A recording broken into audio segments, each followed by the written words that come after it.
Olá, bem-vindos ao nosso Bom Dia Investidor. Hoje é sexta-feira, dia 7 de outubro.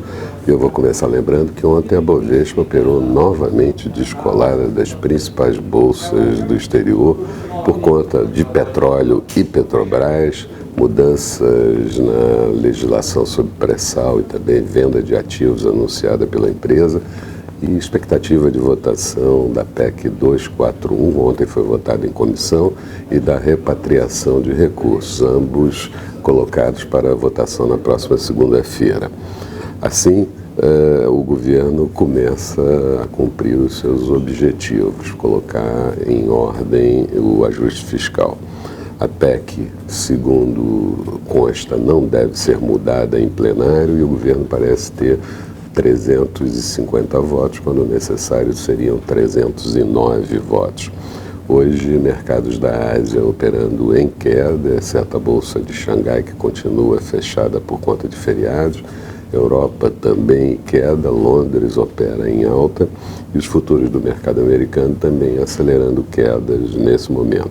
Podemos até por aqui seguir descolados, mas certamente há espaço para realizações, principalmente nas ações de maior liquidez, como Petrobras, que subiram bastante.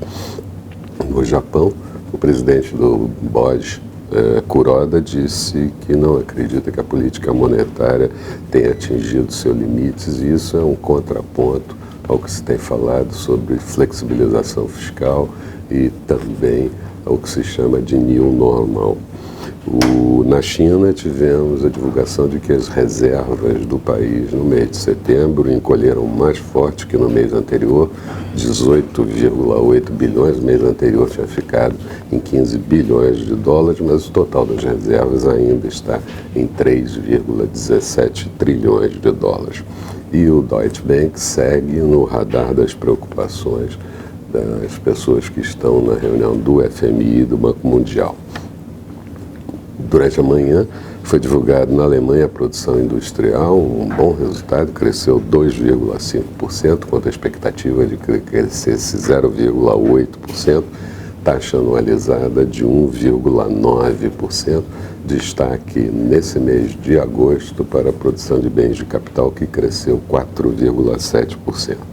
No Reino Unido, ao contrário, a produção industrial encolheu 0,4%, taxa anualizada em 0,7% até o mês de agosto. Saldo da balança comercial no Reino Unido foi um déficit de 12,1 bilhões de libras.